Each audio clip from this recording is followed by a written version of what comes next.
بسم اللہ الرحمن الرحیم بہ نستعین وہو خیر معین۔ کسی نے آ کر کے یہ ادعا کیا ہے کہ اگر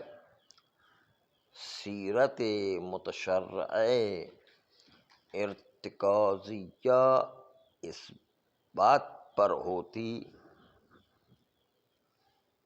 کہ کریات کے بارے میں بھی ذوالید کا قول قبول کر لیا جاتا، ہم فرض کرتے ہیں کہ شارع کے زمانے میں اور متشرعین بعد والے کے زمانے میں بھی ارتکاز سیرت تھی اس بات پر کہ قول ذیلیت کو کر کے سلسلے میں بھی مان لیا جاتا، تو اس کے نتیجے کے اندر یہ ہو جائے گی کیا؟ سیرت ارتکازیہ تقدیریہ، سیرت ارتکازیہ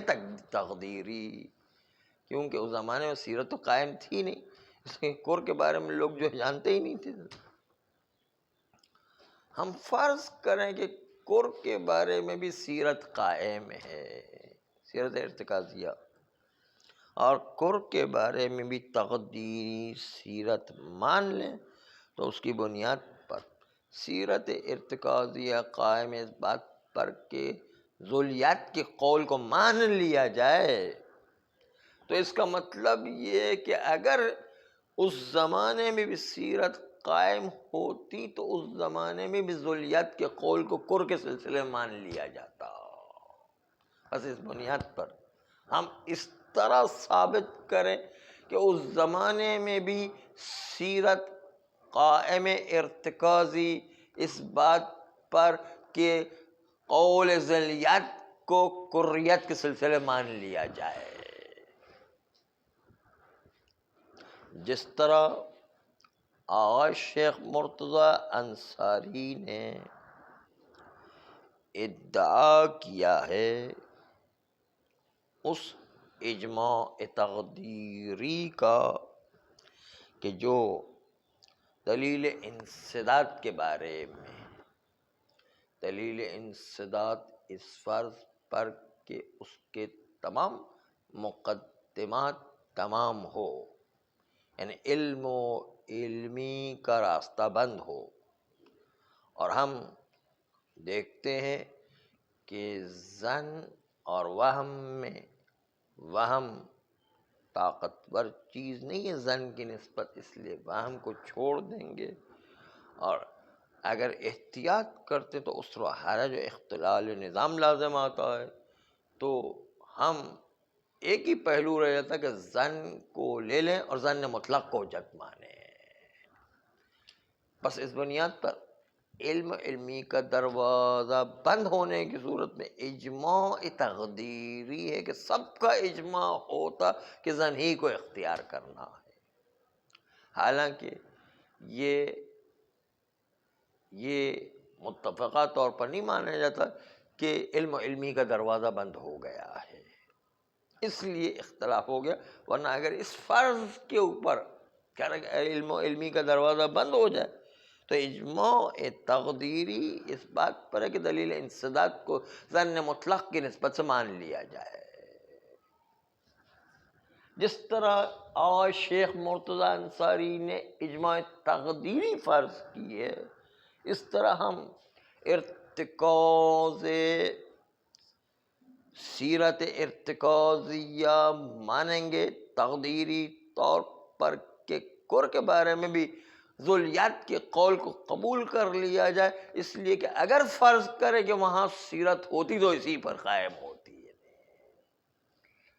اگرچہ کہ نہیں ہے لیکن اس کے بعد اگر سیرت ہوتی تو قول ذیلیت کو قبول کر لیا جاتا۔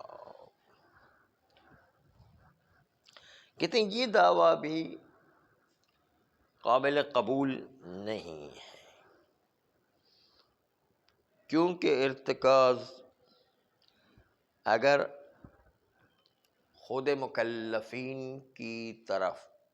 پلٹ جائے تو وہ ارتکاز امور خارجیہ کے حکم کی طرح ہوگا۔ مثلاً باب معاملات میں ارتکاز یہ ہے کہ برابری ہونا چاہیے۔ جب دو عوض ایک دوسرے کے مقابل میں معاملے میں دیے جاتے ہیں عوضین، تو دونوں کی مقدار مالیت میں تحفظ ہونے کا ارتکاز ہے۔ ہم نے آپ کو 100 روپے دیے یا 50 روپے دیے، اور آپ نے ہمیں 1 کلو آلو دیے۔ آلو 1 کلو اور 50 روپے، یہ مالیت کے لحاظ سے برابری رکھتے ہیں، مالیت کے لحاظ سے برابری رکھتے ہیں۔ اس لیے معاملے میں مالیت کی برابری کا ارتکاز ہے۔ اس لیے اس کو معاملات میں شرط نہیں کیا جاتا، بلکہ ارتکاز ذہنی میں پہلے سے ہی ہے کہ معاملے میں برابری ہونا چاہیے۔ ورنہ اگر کوئی بہت زیادہ فرق پڑ جائے تو اسی کا نام غبن ہو جایا کرتا ہے، کہ اگر جو ہے آپ آلو 50 روپے کے تھے، ہم نے آپ کو 1000 روپے میں کلو دے دیے، تو یہ غبن ہو جائے گا، نہیں برابری نہیں ہے نا بالکل۔ ارتکاز عقلائی یہ کہ برابری ہونا چاہیے۔ اچھا، وہ تو بہرحال قیمتیں چڑھ گئی ہے تو آپ جو ہے وہ اب سبھی لوگ اتنے میں بیچیں گے تو کیا کریں گے؟ تو بازار کی قیمت ہی ایسی ہو جائے گی، پھر کیا کریں گے؟ یہ تو بات ہو رہی ہے ایک آدمی اس طرح کر رہا ہے، باقی جو ہے لوگ 50 روپے بیچ رہے ہیں، ہم نے آپ کو 1000 روپے میں بیچ دیے، تو ارتکاز عقلائی کے خلاف ہے۔ یہ ارتکاز عقلائی ہے کہ 50 روپے کے مقابل میں آلو 1 کلو ملنا چاہیے، اس کے بجائے ہم نے آپ کو 1000 روپے میں دے دی، تو یہ کیا ہو گیا؟ غبن ہو گیا، ارتکاز عقلائی کے خلاف ہو گیا۔ اس لیے ان چیزوں کی جو ارتکاز عقلائی میں ہوا کرتی ہے، اس میں شرط تقدیر میں ہوا کرتی، بیان کرنے کی ضرورت نہیں ہوا کرتی۔ جس طرح جو ہے شرط ہے کہ معاملے کے اندر چیز سالم ہونا چاہیے، یہ شرط ارتکاز عقلاء میں بیان کرنے کی ضرورت نہیں ہے۔ آپ جو ہے سالم آلو ہمیں دیں گے، ہم آپ کو سالم پیسے دیں گے، نقلی پیسے دے دیں گے، تو آپ کے لیے تھوڑی کوئی چلیں گے۔ یہ شرط خود بخود ارتکاز عقلاء میں ہے کہ سالم مال دیں گے۔ اگر جو ہے جعلی مال دے دیا تو وہ کام کا نہیں ہے، پھر وہ معاملہ صحیح نہیں ہے۔ ارتکاز علماء میں سلامت کی شرط بھی ہے۔ ارتکاز عقلاء کے پاس سلامتی کے علاوہ تساوی در مالیت مقدار میں یہ بھی ارتکاز میں قائم ہے، الگ سے شرط کرنے کی ضرورت نہیں ہے، پہلے سے جو ہے موجود ہے یہ ارتکاز میں۔ اس لیے جو ہے 1000 روپے کے اندر 1 کلو آلو دے دیے جائیں، آپ کو اس کی قیمت پتہ نہیں تھی بازار میں، اور آپ لے کر چلے بھی گئے، تو بعد میں یہ چیز آپ واپس کر سکتے اور کہہ سکتے بھائی آپ نے 50 روپے کی چیز 1000 روپے میں بیچ دیا، آپ نے تو غبن کیا، اور خیار غبن شرعی طور پر حاصل ہے، آپ جو ہے واپس کرنے پر مجبور ہے، یا 50 روپے لے یا جو ہے 1000 روپے واپس کریں، نہیں دو میں سے ایک بات ہوگی۔ ہاں، یہ جعلی نوٹ بھی نہیں چلے گا، اور دوسری طرف سے غبن بھی نہیں چلے گا، غبن بھی نہیں چلے گا، کیونکہ غبن بھی ارتکاز کے خلاف ہے، اور عدم سلامتی بھی ارتکاز کے خلاف ہے۔ تو بات یہ کر رہے ہیں کہ ارتکاز جب مکلفین کی طرف پلٹتا ہے تو اس کا حکم، اس ارتکاز کا حکم امور خارجیہ والے معاملات کی طرح ہو جایا کرتا۔ امور خارجیہ میں یہ ہے کہ تساوی در مالیت کی شرط ہے، اور مبادلے مال بمال میں دونوں عوضین جو ہے تحفظ در مقدار مالیت رکھنا چاہیے، اس لیے کہ ہر آدمی اپنی ضرورت کو پورا کرنے کے لیے عین مال کو تبدیل کرنے کا محتاج ہے، اس لیے کہ بعض کی ضرورت لباس ہے تو دوسرے کی ضرورت فرش ہے تو تیسرے کی ضرورت کھانے پینے کی چیزیں، اس لیے ہر ایک اپنی احتیاجات کو پورا کرنے کے لیے مبادلہ کیا کرتا، اپنی چیز دے کر دوسرے کی چیز لیا کرتا ہے، اور جب لین دین ہو تو مساوات در مقدار مالیت ارتکاز میں ہے۔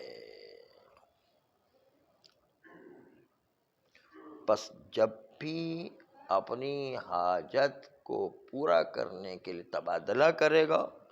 تو ضروری ہے کہ مال کی مقدار میں تساوی کو مد نظر رکھتے ہوئے تحفظ پر ارتکاز کرے گا،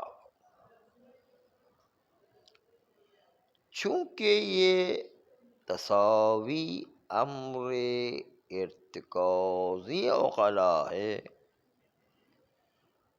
اور ارتکازی عقلاء اس کا خود مکلفین سے تعلق ہے، اس لیے اگر کوئی شخص ایک پیسے کے بدلے میں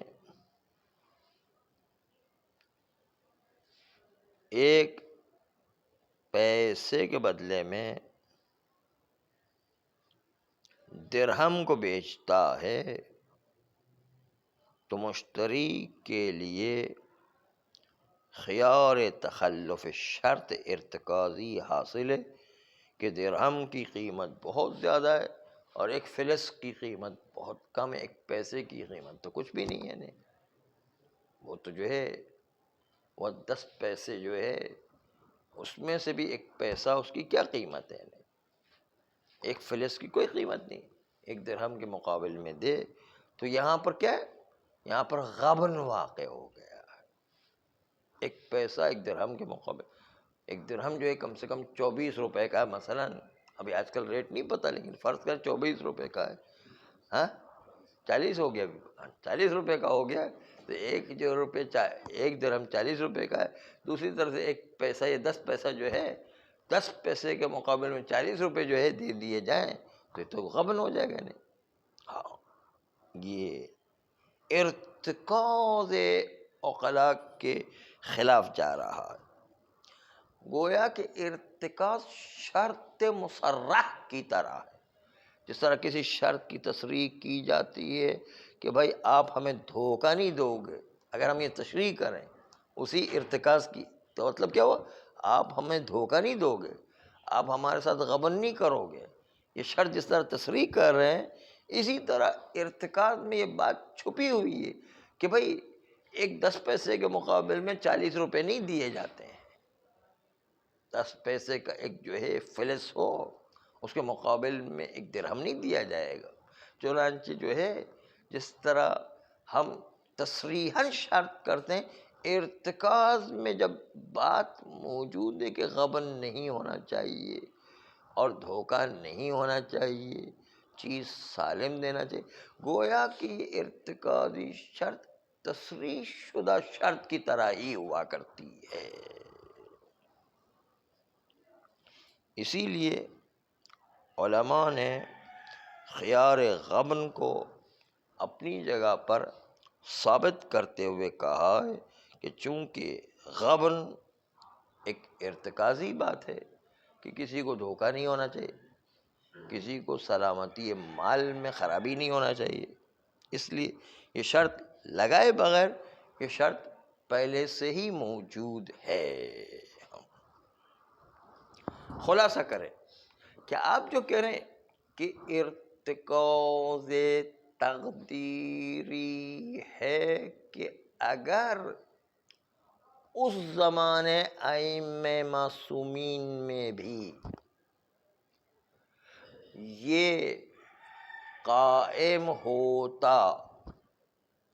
کہ قول ذلیت کو کر کی نسبت سے قبول کیا جاتا اور وہ بھی ارتکاز کا حصہ فرضاً بن جاتا، اجماع تقدیری شیخ انصاری کی طرح، تو بھی فائدہ مند نہیں تھا، اس لیے کہ یہ ارتکاز وہ ہے جو بازار کی طرف پلٹتا ہے، جو باہر کی چیزوں کی طرف پلٹتا ہے، اس لیے یہ بھی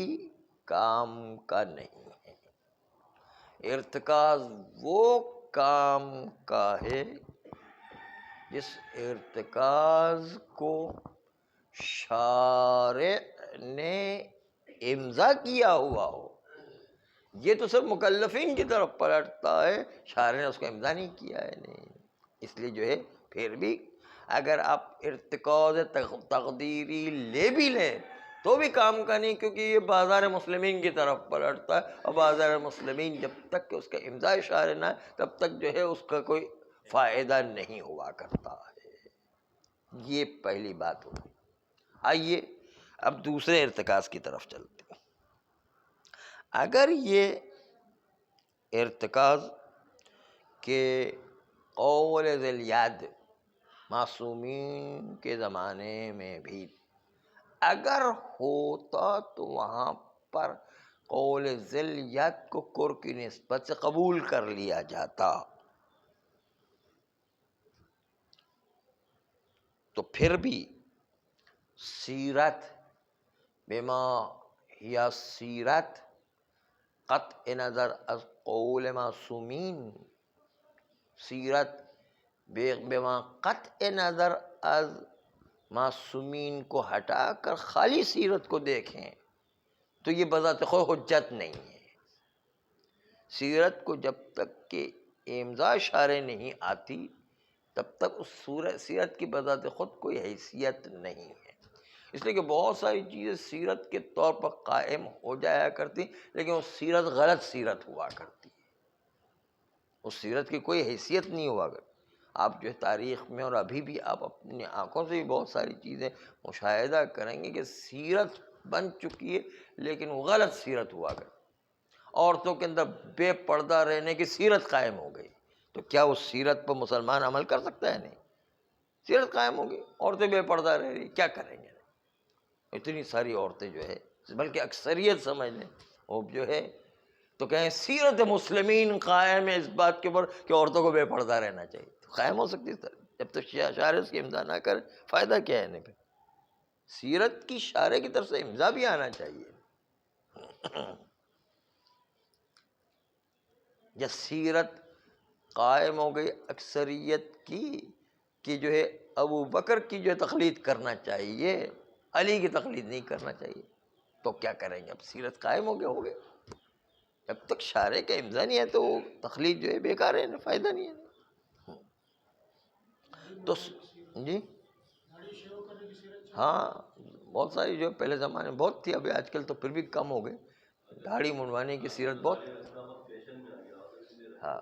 لیکن ہے بر اگر سیرت قائم ہوگی کسی زمانے میں، جو فیشن یہ نکل گیا کہ داڑھی منڈوانا ہے، تو آپ دیکھیں سیرت لوگوں کی قائم ہو جائے گی۔ تو سیرتوں کے اوپر نہیں چلا جا سکتا ادھر، ہاں، وہ ٹوپی نہ پہنے تو کہیں گے مسلمان ہی نہیں ہے، تو ہاں۔ ایک دفعہ جو ہے حیدر علی جوادی صاحب، یہ جو ارے وہ تو ٹوپی پہنا نہیں، وہ غلط اصطلاح ہو جائے گی پھر تو۔ حیدر علی جوادی صاحب جو ہے، جو جام شور والے، کیا نام تھا ان کا؟ ہاں، ان کی جو ایک تنظیم تھی، کیا نام ہے؟ عسکریہ، عسکریہ۔ وہ ایک دفعہ جو ہے ایک وہابی صاحب ان کو مل گئے، انہوں نے جو ہے گفتگو کے دوران وہابی صاحب نے کہا کہ بھائی آپ تو مسلمان ہی نہیں ہیں، اس لیے کہ آپ نے جو ہے وہ پائنچہ اوپر چڑھایا ہوا نہیں ہے، شلوار کا پائنچہ اوپر چڑھائیں گے تو مسلمان۔ تو ایک مرتبہ انہوں نے پائنچہ اوپر چڑھا کر کے کہا کہ اب تو میں مسلمان ہو گیا۔ تو ان کی سیرت ایسی ہوگی پائنچہ اوپر چڑھانے والی، تو کیا کریں؟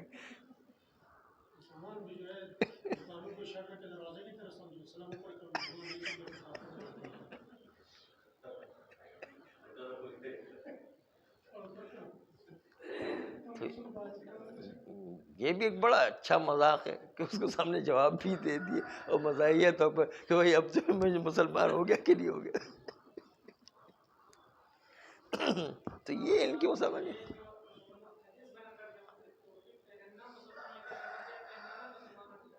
ٹوپی پہننا نہ پہننا دونوں ہمارے یہاں مسلمانوں کی علامت نہیں ہے. اس کا استحباب بھی ثابت نہیں ہے. ٹھیک ہے ادب و احترام کے طور پر پہنتے ہیں کوئی بات نہیں ہے, وہ تو ہم بھی پہنتے ہیں.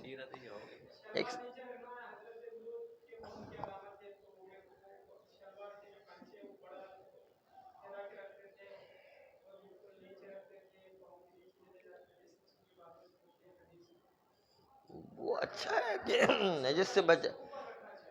نجس سے بچانے کے لیے ٹھیک ہے, تو کوئی اوپر کرتا ہے تو اچھی بات ہے, لیکن یہ کہ وہ مسلمان کی علامت ہی بن کے رہ جائے تو اس ارتکاز کو شریعت قبول نہیں کرتی ہے. ارتکاز جو انہوں نے قائم کر لے کہ پانچا اوپر چڑھائیں گے تو مسلمان ہو جائیں گے, یہ کون سا ارتکاز ہو گیا؟ ہاں.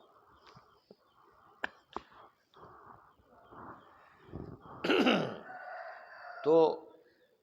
البتہ داڑھی کی جو ہے شارع نے ارتکاز کے ساتھ ساتھ شارع نے امضا بھی کیا, اس لیے داڑھی کی شریعت میں اہمیت ہے بات, چونکہ شارع نے بھی امضا کیا ہوا ہے. ہاں اس لیے کہا کہ ہر روایت ہر آدمی نہیں سمجھتا ہے, اور جو ہر جگہ تطبیق بھی نہیں ہوتی. وہ روایت وہی ہے کہ آدمی نجاست سے بچنے کے لیے اچھا ہے تھوڑا سا بچے تو اچھا ہے, لیکن اس طرح نہیں جس طرح وہابی جو ہے وہ پانچ چڑھے تو پورا آدھی پنڈلی تک اوپر ہو جاتی ہے, وہ اس طرح سے جو ہے تھوڑا سا جو انسان بچائے اپنا ہو بس. اچھا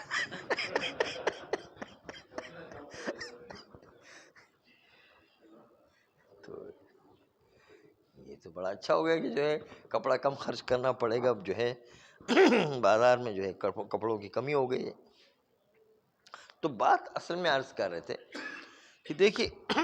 بات یہ کہ ہر سیرت جو کہ امضاء شارع سے عاری ہو, اس سیرت کی اس وقت تک حجیت نہیں بن سکتی ہے جب تک کہ شارع اس سیرت کی امضا نہ کرے. اور چونکہ یہ سیرت ایسی تھی کہ جو شارع کے زمانے میں وجود ہی نہیں رکھتی تھی, تقدیر مان لیں پھر بھی شارع نے تقدیری طور پر مان بھی لیں تو شارع نے امضا تو کیا ہی نہیں ہے. جب امضا نہیں کیا ہے تو اس کے نتیجے میں اس سیرت کی پھر بھی اہمیت واقع نہیں ہوگی.